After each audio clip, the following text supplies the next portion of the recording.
ala yun, inayos ko lang. Pagkatapos, natakpan natin. Hayaan natin ng 8 minutes.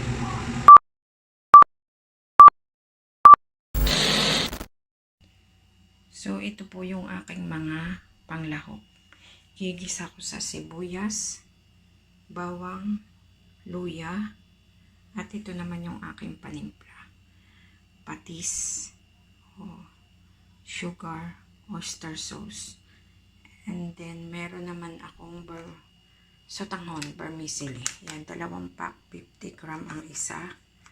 And then, meron akong spring leaves. Ayan, lalagay ko sa ibabaw. At meron akong parsley. Ito ay optional itong parsley. Pwede namang huwag na. Hello guys, kumusta po kayo? Meron po ako dito ngayong shrimp at saka po mushroom. So, ito po shrimp, lilinisin ko po yan. At saka po itong mushroom at lulutuin ko. Itong shrimp, pinutol ko yung ulo niya. Tapos ginupit ko yung dito, yung pinakampaa niya. And then, hiniwa ko po siya sa gitna. Yan, dito po. Hiniwa ko po siya. Yan, tapos ngayon tatanggalin ko po yung dumi. Yan, ito. Yan. Yan, ganyan guys.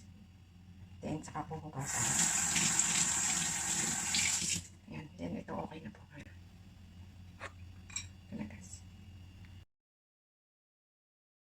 So, ngayon ito na yung mushroom. Nilinis ko na siya. Bali, pinutol ko ito. Yan, naging ganito siya. Tapos, hinati ko siya sa 2. Yan. Kasi malaki siya. So, yan na po. Malinis na at divided na into 2. Yan. Ito, malinis na yung shrimp. Yan. Ngayon, nalagyan ko siya ng salt. Yan. And then, nalagyan ko siya ng white pepper. Yan. And then, nalagyan ko siya ng cornstarch. And then, bali, ano lang. Kailangan lang may lagay yung bawat side. So, ganyan.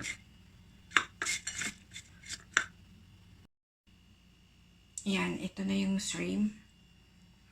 Ready to fry na siya. Ipapry ko na po siya. Let's start. Ngayon, ito na yung shrimp. Okay na siya, na-marinate ko na siya. Ready to fry na siya. So, ngayon, magpa-fry na po ako. Una, lalagyan ko ng mantika. Lalagay ko itong hipon. Yan.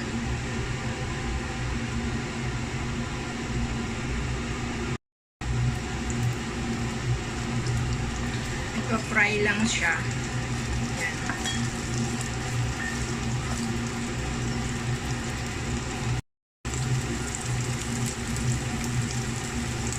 Kapag mapula na, baliktarin lang yan. Ganyan. Yan.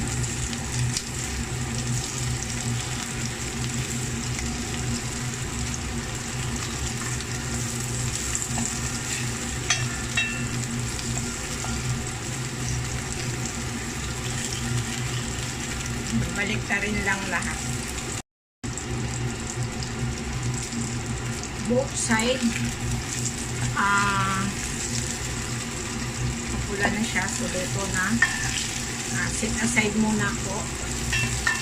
Galing ko muna. Yan. Yan, dito ko muna. And mamaya ko siya ilalagay ulit. Ngayon, ilagay itong mushroom. At ipapry ko din yung mushroom yan.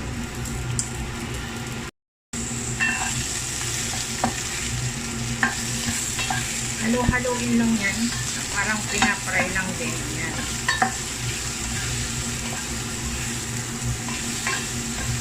Mikos-mikos ba?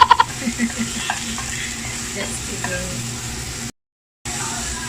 Ngayon, lagay ko itong ginger. Yan. Halo lang. Lagay ko itong onion, sibuyas. Iwa lang sa maliliit. Lagay ko na rin yung garlic. Maliliit lang din pagkakahiwa niyan.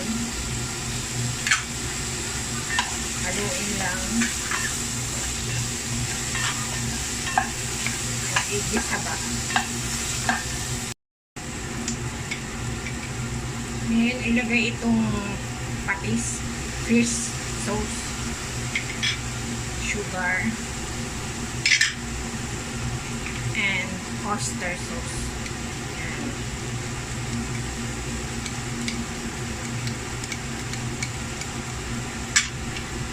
Haluin. Mikos-mikos natin yan.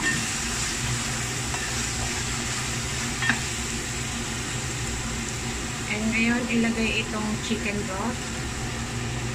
Yan. 300 ml yung chicken broth. Hintayin natin kumulo. Yan, kumulo na guys. Ilalagay ko na yung dahan ng parsley. Yung parsley optional, pwede namang wala yan. And then, ilalagay ko na po itong vermicelli, so tamon. Yan. Yan. Ganyan.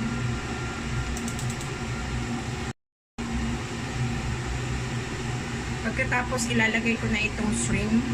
Yan. Ito yung pinray. So, yan, inayos ko lang. Pagkatapos, natakpan natin. Hayaan natin ng 8 minutes.